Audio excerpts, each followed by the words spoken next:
Hi friends, welcome to VIP பஸ்னி channel. இன்றைக்கி என்ன பார்க்க போகிறோன்னா, சோமாஸ் எப்படி பண்ணலாம் தான் பார்க்க போகிறோம். நம்ம வீட்டில் விசேஷம்னா டக்குன்னு வந்து கடையிலலாம் வாங்காமல் இந்த மாதிரி நம்ம வீட்டிலேயே ரொம்ப ஈஸியாக செய்யலாம். 1/2 கிலோ மாவுலேயே பார்த்தீங்கன்னா கிட்டத்தட்ட ஒரு 40 சோமாஸ் கிட்ட நம்ம பண்ணி முடிக்க முடியும். ஸோ நான் அப்படி தான் இன்றைக்கி நான் பண்ணியிருக்கேன். ரொம்ப சூப்பராக டேஸ்ட்டாக நல்லாயிருக்கும். இந்த சோமாஸ் எப்படி பண்ணலாம் அப்படின்றத வாங்க வீடியோஸ்குள்ளே போய் பார்க்கலாம். கண்டிப்பாக வீடியோஸை ஸ்கிப் பண்ணாமல் பாருங்கள். அப்போ தான் ஃபெஸ்டிவல் டைம் நீங்களும் இந்த மாதிரி ஸ்வீட் ரெசிபி பண்ணி சாப்பிட முடியும். என்னோட சேனலில் ஃபஸ்ட் டைம் பார்க்குறவங்களா இருந்தீங்கன்னா சப்ஸ்கிரைப் பட்டனை கொஞ்சம் கிளிக் பண்ணிக்கோங்க. பக்கத்தில் இருக்கிற பெல் ஐக்கானை கிளிக் பண்ணும்போது ஆல்ன்ற ஆப்ஷன் கொடுத்தீங்கன்னா நான் போகிற வீடியோஸ் எல்லாமே உங்களுக்கு ஆன் த ஸ்பாட்டில் வந்து சேரும். வாங்க வீடியோஸ்குள்ளே போகலாம். நான் இன்றைக்கி சோமாஸை பண்ணுறதுக்கு 1/2 கிலோ மைதா மாவு எடுத்திருக்கேன். ஸோ இந்த மாவில் தான் நம்ம இன்றைக்கி மாவு பிசைஞ்சு அதுக்கப்புறம் நம்ம ஸ்டஃப் பண்ணி நம்ம வந்து பொரிச்சு எடுக்க போகிறோம். ஃபஸ்ட் நம்ம வந்து 1/2 கிலோ மாவு கிட்ட நம்ம எடுத்துக்கலாம். ஸோ இந்த மாவு வந்து டேரெக்டாகவே நம்ம அப்படியே தான் யூஸ் பண்ண போகிறோம். எடுத்து வச்சுருக்க மைதா மாவு வந்து ஒரு பாத்திரத்தில் நம்ம சேர்த்துக்கலாம். நான் இன்றைக்கி வந்து 1 ஸ்பூன் அளவுக்கு ரவை எடுத்திருக்கேன். ரொம்ப ரவை சேர்க்காதீங்க, மாவு வந்து ரொம்ப கெட்டியாயிடும். இந்த மாதிரி 1 ஸ்பூன் அளவுக்கு எடுத்துக்கோங்க. ஒரு 1/4 டீஸ்பூன் உப்பு சேர்த்துக்கலாம். ஒரு 2 ஸ்பூன் அளவுக்கு கீ அப்ளை பண்ணிக்கிறேன். நெய் சேர்த்துக்கோங்க. கண்டிப்பாக வந்து டேஸ்ட்டாகவும் இருக்கும். அந்த மாவோட இதுவும் நமக்கு நல்லா கிறிஸ்பியாக மொறுமொறுன்னு இருக்கும். ஃப்ளேவர் நல்லாயிருக்கும். ஸோ அதுக்காக தான் நான் வந்து நெய் சேர்க்குறேன். நெய் சேர்த்த உடனே கையை வச்சு ஃபுல்லாக அந்த மாவை ஃபுல்லாக நல்லா மிக்ஸ் பண்ணிக்கோங்க. ஏன்னா நெய்யை ஃபுல்லாக நம்ம அந்த மாவில் ஃபுல்லாக அப்ளை பண்ணி நல்லா மிக்ஸ் பண்ணிக்கணும். அப்போ தான் நமக்கு அது டேஸ்ட்டாக வரும். மாவில் நமக்கு எல்லாமே அப்ளை ஆகியிருக்கும். அந்த நெய்யிலே மாவு வந்து போட்டு கையை வச்சு இந்த மாதிரி ஃபுல்லாக அமைக்க அப்படியே பிரித்து எடுத்திங்கன்னா போதும். எல்லாமே நமக்கு ஸ்ப்ரெட் ஆகிடும். நெக்ஸ்ட் வந்து தேவையான அளவுக்கு தண்ணி சேர்த்துக்கலாம். தண்ணி சேர்த்து இந்த மாதிரி மாவு வந்து கொஞ்சம் கொஞ்சமாக பிசைஞ்சிக்கலாம். தண்ணி வந்து கொஞ்சம் பார்த்து கேர்ஃபுல்லாக ஊற்றுங்க. மாவு பிசைகிற விதம் பார்த்திங்கன்னா ரொம்ப லூஸியாக இல்லாமல் டைட்டாக இல்லாமல் நார்மலாக நம்ம எப்படி சப்பாத்தி மாவு கன்சிஸ்டன்சி பிசைவோமோ அந்த மாதிரி பிசைஞ்சிக்கணும். ஸோ இன்னும் கொஞ்சம் தேவையான கொஞ்சம் தண்ணி சேர்த்து இதே மாதிரி நல்லா மிக்ஸ் பண்ணிக்கலாம். இந்த மாதிரி நல்ல ஒரு பெரிய பாத்திரமாக போட்டு மாவு பிசைஞ்சு பாருங்கள். ரொம்ப ஈஸியாக இருக்கும், கம்ஃபர்டபுளாகவும் இருக்கும். சின்னதாக வச்சுட்டு உங்களுக்கு கம்ஃபர்டபுள் இல்லாமல் இருக்கும். இந்த மாதிரி நல்லா பெருசாக அகலமான பாத்திரம் எடுத்துட்டிங்கன்னா நம்ம வந்து பிசைஞ்சு எடுக்கிறதுக்கு நல்லா ஈஸியாகவும் இருக்கும். ஆல்மோஸ்ட் மாவு ஃபுல்லாக நல்லா மிக்ஸ் பண்ணியாச்சு. இன்னும் கொஞ்சம் நல்லா அடித்து மாவு பிசைஞ்சிக்கலாம். ரவை சேர்த்துருக்கிறதுனால நமக்கு வந்து மாவு வந்து கொஞ்சம் டைட்னஸ் ஆகும். அப்போ வந்து நல்லா பிசைஞ்சிக்கணும் சாஃப்டாக. எனக்கு வந்து அந்த பாத்திரத்தில் வந்து பிசைகிறத விட இந்த மாதிரி ஒரு ஃப்ளோரில் வச்சு இந்த மாதிரி பண்ணுறது எனக்கு ரொம்ப கம்ஃபர்டபுளாக இருக்கும். ஸோ நான் அதுக்காக இந்த மாதிரி நான் வந்து கிச்சன் மேலே வச்சு நான் அதை இரட்டிக்க போகிறேன். சப்போஸ் உங்களுக்கு வந்து பாத்திரத்துலேயே நல்லா அடித்து பிசைய முடியும்னா நீங்கள் அதில் கூட பிசைஞ்சிக்கலாம். ஸோ ஆல்மோஸ்ட் நல்லா இந்தளவுக்கு பிசைஞ்சதுக்கப்புறம் திரும்பவும் நம்ம வந்து பாத்திரத்தில் மாற்றி தட்டு போட்டு மூடி வைக்க போகிறோம். கண்டிப்பாக இந்த மாவு பார்த்திங்கன்னா ஒரு 1 ஹவராவது கண்டிப்பாக அந்த மாவு ஊறணும். அப்போ தான் டேஸ்ட்டாகவும் இருக்கும். நமக்கு அந்த மொறுமொறுன்னு இருக்கும். ரவை சேர்த்துருக்கிறதுனால கண்டிப்பாக அந்த 1 ஹவராக அந்த மாவு ஊறணும். ஸோ 1 ஹவர் ஆகட்டும். நம்ம வந்து பூரணத்துக்கு தேவையான அளவுக்குலாம் பொருள் எடுத்துக்கலாம். ஸோ நான் வந்து பார்த்திங்கன்னா இன்றைக்கி வந்து ஒரு 1/2 கப்பு அளவுக்கு தேங்காய் துருவல் எடுத்திருக்கேன். அதே அளவுக்கு பொரிகடலை எடுத்திருக்கேன். பொரிகடலைனா சில பேர் ஊரில் வந்து உடச்சக்கல்லுன்னு சொல்லுவாங்க. ஸோ அந்த பருப்பு தான் எடுத்திருக்கேன். அதே மாதிரி தேவையான அளவுக்கு முந்திரியும் பாதாம் பருப்பும் நல்லா பொடிசாக கட் பண்ணி எடுத்திருக்கேன். ஒரு 2 ஸ்பூன் அளவுக்கு கசகசா எடுத்திருக்கேன். அதே மாதிரி அதே அளவு தேங்காய் என்ன அளவுக்கு எடுத்திருக்கோமோ அதே அளவுக்கு பாதி சர்க்கரை எடுத்திருக்கேன்.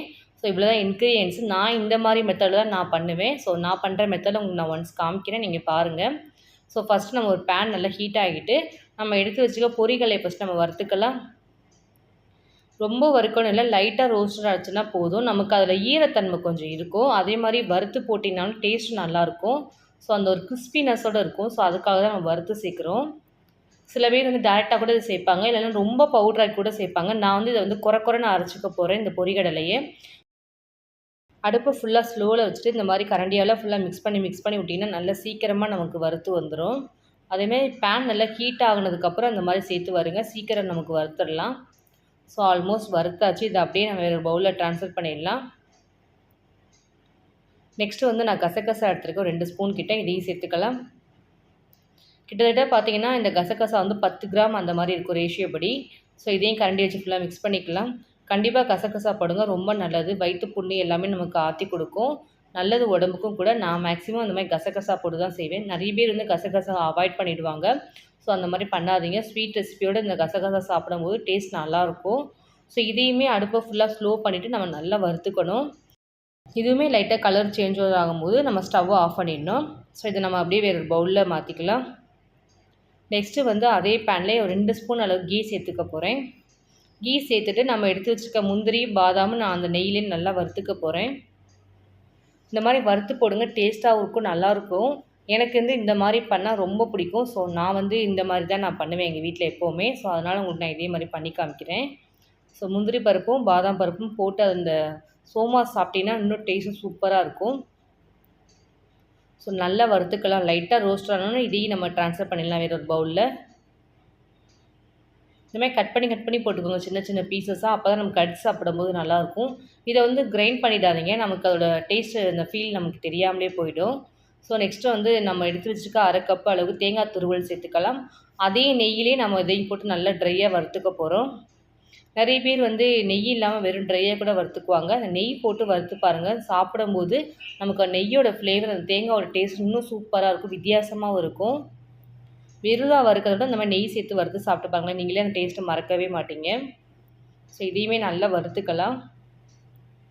நம்ம முன்னாடி போட்டதுக்கும் நமக்கு அந்த தேங்காய் துருவல் நெக்ஸ்ட்டு நம்ம பண்ணி எடுக்கிறதுக்கும் வந்து நிறைய டிஃப்ரென்ஷியேட் இருக்கும். நல்லா வறுத்துக்கணும். அதே மாதிரி நிறைய பேர் வந்து வறுக்காமல் கூட போடுவாங்க. வறுக்காமல் மட்டும் போட்டுறாதீங்க. ஏன்னா வந்து சீக்கிரம் நமக்கு அந்த சோமாஸ் கெட்டு போயிடும். இந்த மாதிரி வறுத்து நீங்கள் சேர்த்து பாருங்களேன், நமக்கு ரொம்ப நாள் ஆனாலும் ஸ்டோர் பண்ணி சாப்பிட்லாம். நல்லாயிருக்கும் அந்த ஸ்வீட் ரெசிபியும் கூட. நல்லா வறுத்ததுக்கப்புறம் இதையுமே நம்ம வேறு பவுலில் ட்ரான்ஸ்ஃபர் பண்ணிடலாம். ஆல்மோஸ்ட் நல்லா ஃப்ரை ஆகிடுச்சு. நெக்ஸ்ட்டு வந்து நம்ம பொரிகடலை எடுத்து வச்சுருந்தோம். வறுத்து இதை நம்ம ஆற வச்சுருக்கோம். இதை நம்ம மிக்சியில் வந்து லைட்டாக குறைன்னு அரைச்சிக்கலாம். எல்லாத்தையும் நம்ம வந்து இந்த மாதிரி அரைக்க மாட்டோம். வெறும் அந்த பொரிகடலை மட்டும் தான் நான் அரைக்க போகிறேன். நிறைய பேர் வந்து சக்கரை கூட அரைச்சி போடுவாங்க. ஸோ நான் வந்து வெறும் பொரிகடலையை மட்டும்தான், அதுவும் லைட்டாக குறைன்னு இந்த மாதிரி அரைச்சிக்க போகிறேன். ஸோ அவ்வளோதான். ஸோ இதையும் நம்ம ஒரு பவுலில் ட்ரான்ஸ்ஃபர் பண்ணிடலாம். பொரிகடலை மட்டும்தான் நம்ம அரைச்சி வச்சுருக்கோம். மற்றபடி எல்லாமே வறுத்து ஆற வச்சு நான் அப்படியே டேரெக்டாக தான் நான் சேர்த்துக்க போகிறேன். சப்போஸ் உங்களுக்கு இந்த ஸ்டேஜில் வந்து ஏலக்காய் இல்லை அப்படின்னா, நீங்கள் வந்து பொரிகடலை அரைக்கும் போது அதோட சேர்த்து கூட நீங்கள் அரைச்சிக்கலாம். என்கிட்ட வந்து ஏலக்காய் பவுடர் இருக்கிறதுனால நான் பூர்ணத்தோட டேரெக்டாகவே நான் சேர்த்துக்க போகிறேன். எல்லாத்தையுமே சேர்த்து ஒன்று ஒன்றா மிக்ஸ் பண்ண ஸ்டார்ட் பண்ணிடலாம். ஃபஸ்ட்டு வந்து நம்ம அரைச்ச பொரிகடலையை சேர்த்துக்கலாம். நெக்ஸ்ட்டு வந்து முந்திரி பாதாம் வறுத்து வச்சுருந்தோம், அதையும் சேர்த்துக்கலாம். கசகசாவும் ஆட் பண்ணிக்கலாம். ஏலக்காய் பொடி எடுத்து வச்சுருக்கேன், அதையும் ஆட் பண்ணிக்கலாம். நெக்ஸ்ட்டு வந்து லாஸ்ட்டாக வந்து தேங்காய் துருவல் எடுத்து வச்சுருக்கேன், அதையும் சேர்த்துக்கலாம். நல்லா மிக்ஸ் பண்ணிக்கலாம் எல்லாத்தையும் சேர்த்து. இந்த மாதிரி ஃபுல்லாக ஈக்குவலாக மிக்ஸ் பண்ணிக்கணும். அப்போ தான் நமக்கு சோமாஸ் சாப்பிடும்போது நமக்கு கரெக்டாக இருக்கும். எல்லாத்தையும் நல்லா மிக்ஸ் பண்ணிவிட்டு லாஸ்ட்டில் வந்து சர்க்கரை சேர்த்துக்கலாம். நிறைய பேர் வந்து சர்க்கரையை வந்து பொடி பண்ணி கூட போடுவாங்க. அந்த மாதிரி பொடி பண்ணி போட்டிங்கன்னா அந்தளவுக்கு நமக்கு அந்த உள்ளே சாப்பிடும்போது அந்த சர்க்கரையோட டேஸ்ட் தெரியாமலே போயிடும். ஸோ இந்த மாதிரி லாஸ்ட்டாக வந்து சர்க்கரையை பொடி பண்ணாமல் அப்படியே ஆட் பண்ணிக்கோங்க. அப்போ தான் கரெக்டாக இருக்கும். நம்ம எடுத்து வச்சுருக்க 1/2 கப்பு சர்க்கரை சேர்த்துக்கலாம். சேர்த்து இதோடய நல்லா மிக்ஸ் பண்ணிக்கலாம். நிறைய பேர் ஊரில் வந்து இதுவையும் பார்த்திங்கன்னா ஜீனின்னு சொல்லுவாங்க. ஸோ நான் வந்து இப்போ மேக்ஸிமம் ஜீனின்னு சொல்லுவேன், சர்க்கரைன்னு சொல்லுவேன். ஸோ அதனால் கொஞ்சம் நீங்கள் பார்த்துக்கோங்க. ஸோ நம்ம போட்டிருக்க ஜீனி எல்லாத்தையும் நல்லா மிக்ஸ் பண்ணிக்கலாம். ஈக்குவலாக கரண்டி வச்சு ஃபுல்லாக மிக்ஸ் பண்ணிக்கோங்க. அப்போ தான் நமக்கு வந்து சாப்பிடும்போது நல்லாயிருக்கும், ஈக்குவலாக அந்த ஸ்வீட் இருக்கும். அதே மாதிரி சூடாக இருக்கும்போது சேர்த்துடாதீங்க. ஏன்னா சர்க்கரை போட்டுக்கனால நமக்கு மெல்ட் ஆக ஆரம்பிக்கும். அதனால் எல்லாமே ஆற வச்சதுக்கப்புறம் இந்த மாதிரி ஃபுல்லாக மிக்ஸ் பண்ணிக்கோங்க. அப்போ தான் கரெக்டாக இருக்கும். ஸோ ஆல்மோஸ்ட் எல்லாமே நல்லா மிக்ஸ் பண்ணியாச்சு. நெக்ஸ்ட்டு வந்து இந்த மாவு ஊற வச்சுருந்தோம், 1 ஹவர் ஆகுது. ஸோ அதை என்னன்னு போய் பார்க்கலாம். தட்டை ஓப்பன் பண்ணி பார்க்கலாம். மாவு நல்லா சாஃப்டாக இருக்குது. இங்கே பாருங்கள், கை வச்சு பார்க்கும்போதே நல்லா சாஃப்டாக இருக்குது. லைட்டாக மட்டும் இந்த மாதிரி ஃபுல்லாக கை வச்சு பிசைஞ்சிக்கலாம். இந்த மாவை வந்து சப்பாத்தி கட்டையில் கூட ஸ்ப்ரெட் பண்ணி கூட தேய்க்கலாம். நான் வந்து கிச்சனில் ஃப்ளோர் இருக்குது பாருங்கள், அதிலே நான் நல்லா தேய்ச்சிக்க போகிறேன்.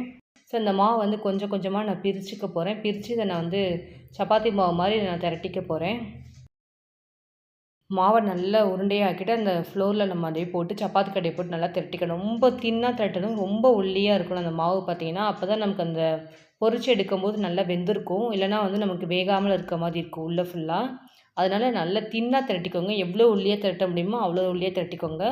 மாவு நீங்கள் வேணுன்னா கூட யூஸ் பண்ணி கூட திரட்டிக்கலாம். சப்போஸ் உங்கள் டேரெக்டாக வேணுன்னா கூட போட்டுக்கலாம். நான் வந்து மாவு போட்டு தான் நான் திரட்டினேன். ஸோ இந்த மாதிரி ஒரு அச்சு எடுக்கிறதுக்கு நான் வந்து ஒரு பவுல் மாதிரி யூஸ் பண்ணியிருக்கேன். ஸோ உங்கள்கிட்ட பவுல் எதாவது இருந்தால் யூஸ் பண்ணிக்கோங்க. இல்லை வேறு ஏதாவது அச்சு இருந்தால் கூட நீங்கள் அதை கூட யூஸ் பண்ணிக்கோங்க. ஷேப்க்காக தான் நம்ம இதை பண்ணுறோம். இல்லை கிளாஸ் வச்சு கூட நீங்கள் பண்ணணுன்னாலும் பண்ணிக்கலாம். நிறைய பேர் வந்து சோமாஸ் அச்சு இருக்கும் பாருங்கள், அதில் கூட வச்சு கூட பண்ணுவாங்க. நான் வந்து ஒன்லி கையிலே நான் பண்ணி காமிக்க போகிறேன் இன்றைக்கி. என்கிட்ட வந்து அச்சு எதுவுமே இல்லை. என்ன தான் நம்ம அச்சு வச்சு பண்ணாலுமே நம்ம கையில் பண்ணி அந்த டேஸ்ட்டு சாப்பிட்றதுக்கு சூப்பராக இருக்கும். ஸோ அதனால் நான் அச்சு எதுவுமே வாங்கலை, டேரெக்டாகவே தான் நான் பண்ண போகிறேன். இந்த மாதிரி ஒரு பொருளை வச்சு மொத்தமாக ஷேப்பாக எடுக்கும்போது தான் நமக்கு எல்லாமே ஒரே ஈக்குவல் லெவலாக இருக்கும். இதுவே நம்ம வந்து சப்பாத்தி கட்டையில் திரட்டினோம்னா கரெக்டாக ஈக்குவலாக அந்த மெஷர்மெண்ட்டோட நமக்கு அந்த சைஸ் வராது.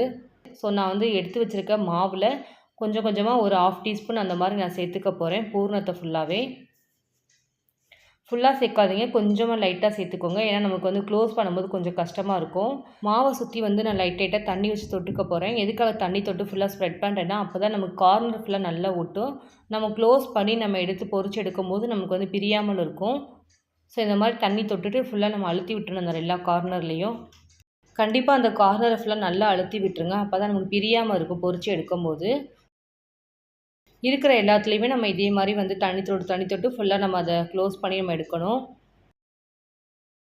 இந்த மாதிரி ஃபுல்லாக க்ளோஸ் பண்ணிக்கணும். க்ளோஸ் பண்ணிட்டு நமக்கு அந்த கார்னரில் பார்த்தீங்கன்னா லைட்டாக இந்த மாதிரி ஃபுல்லாக மடித்து விடணும். இந்த மாதிரி மடிச்சு விட்டிங்கன்னா நமக்கு அப்படியே சுருண்டு வரும். நமக்கு அந்த சாப்பிடும்போது நல்லாயிருக்கும், ஷேப்பும் நல்லாயிருக்கும். நான் மேக்ஸிமம் இந்த மாதிரி தான் பண்ணுவேன். இந்த மாதிரி கார்னரை ஃபுல்லாக நல்லா சுருட்டும் போது லைட்டாக அமுக்கி விட்டுருங்க. அப்போ தான் நமக்கு ஆயிலில் பொரிச்சு எடுக்கும்போது பிரியாமல் நமக்கு இருக்கும். ஃபஸ்ட்டு நான் வந்து ஒரு ஷேப் பண்ணி எடுத்திருக்கேன். இதை நான் எடுத்து காமிக்கிறேன் பாருங்கள். இந்த அளவுக்கு பண்ணிங்கன்னா தான் கரெக்டாக இருக்கும். ஸோ இதை அப்படியே நம்ம வேறு ஒரு பிளேட்டில் மாற்றிடலாம். மீதி இருக்கிற மாவை நம்ம இதே மாதிரி பண்ணி எடுக்க போகிறோம். நெக்ஸ்ட்டு ஒன்றே உங்களுக்கு நான் பண்ணி காமிக்கிறேன் பாருங்கள் எப்படி பண்ணுறேன்னு. இந்த மாதிரி லைட்டாக அந்த கார்னரில் சுருட்டி விட்டிங்கன்னா போதும். ரொம்ப ஈஸியாக தான் இருக்கும் இதோட வேலை பார்த்தீங்கன்னா. ஆனால் ஷேப்பு சூப்பராக இருக்கும். நம்ம பொரிச்சு எடுக்கும்போது கரெக்டாக இருக்கும் அந்த ஷேப்பு. இந்த மாதிரி சுருட்டி விட்டிங்கன்னா போதும். நமக்கு ஈக்குவலாக நமக்கு எல்லா சைடும் நல்லா க்ளோஸ் ஆகிடும். லாஸ்ட்டில் வந்து லைட்டாக அந்த இடத்துலலாம் ஃபுல்லாக அமுக்கி விடணும். அப்போ தான் கரெக்டாக இருக்கும். சப்போஸ் உங்களுக்கு இந்த மாதிரி பண்ணுறதுக்கு ரொம்ப கஷ்டமாக இருக்குது அப்படின்னு நீங்கள் நினச்சிங்கன்னா ஃபோக் ஸ்பூன் கூட ட்ரை பண்ணலாம். ஸோ அந்த ஃபோக் ஸ்பூனே நான் பண்ணி காமிக்கிறேன். இந்த மாதிரி ஃபோக் ஸ்பூன் நம்ம வீட்டில் எல்லாத்துட்டையுமே இருக்கும். ஸோ அந்த ஃபோக் ஸ்பூனால் அந்த கார்னர் ஃபுல்லாக அப்படியே குத்தி விட்டிங்கன்னா போதும். நமக்கு அந்த கார்னர் ஃபுல்லாக நல்லா க்ளோஸ் ஆகிடும். ரொம்ப ஈஸி இந்த மெத்தடுமே கூட. ஃபுல்லாக அந்த நமக்கு பூனை இருக்குது பாருங்கள், அந்த கார்னர்லேருந்து நமக்கு அந்த எண்டு வரைக்குமே ஃபுல்லாக அந்த மாதிரி ஃபுல்லாக குத்தி விடணும். குத்தி விட்டிங்கனாலும் போதும், நமக்கு நல்லா க்ளோஸ் ஆகிடும். அவ்வளோதான், ரெடி ஆகிடுச்சு. ஃபோக் ஸ்பூன் ரொம்ப ஈஸி பண்ணுறது. சப்போஸ் உங்களுக்கு கையில் பண்ணுறது ஆனால் கொஞ்சம் ஷேப்பாக நல்லா அழகாக இருக்கும்.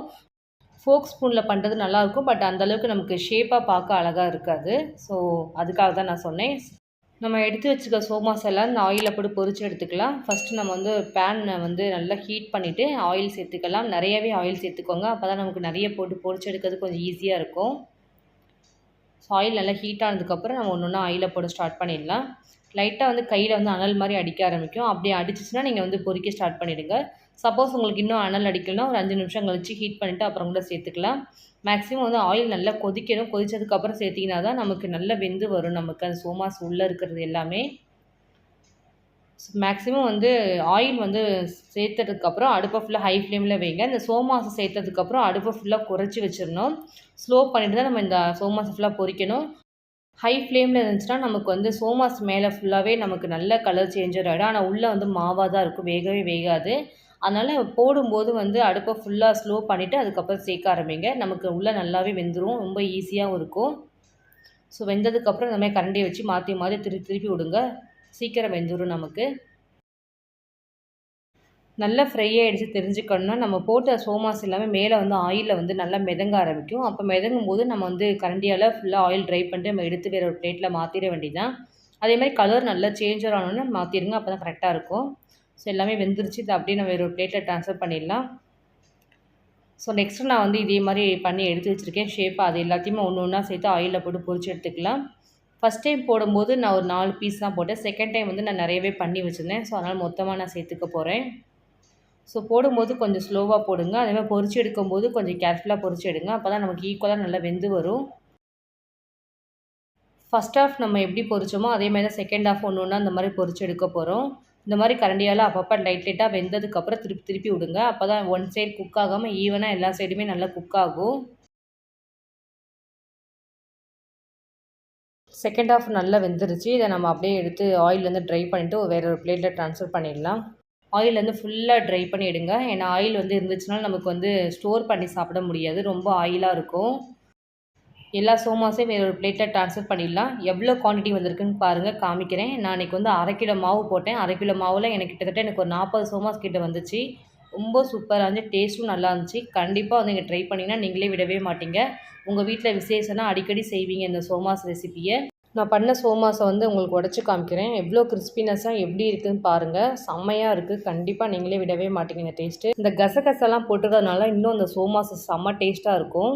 கண்டிப்பாக நீங்கள் செய்யும்போது கண்டிப்பாக கசகசா போடுங்க. உடம்புக்கு ரொம்ப நல்லது. நமக்கு வயிற்றில் புண்ணு எல்லாமே நல்லா ஆற்றும். நிறைய மெடிசன்லாம் இருக்குது இந்த சோமாஸில். ஒன்று எடுத்து உடச்சி காமிக்கிறேன். நல்ல கிறிஸ்பியாக இருக்குது, நல்லா வெந்திருக்குது.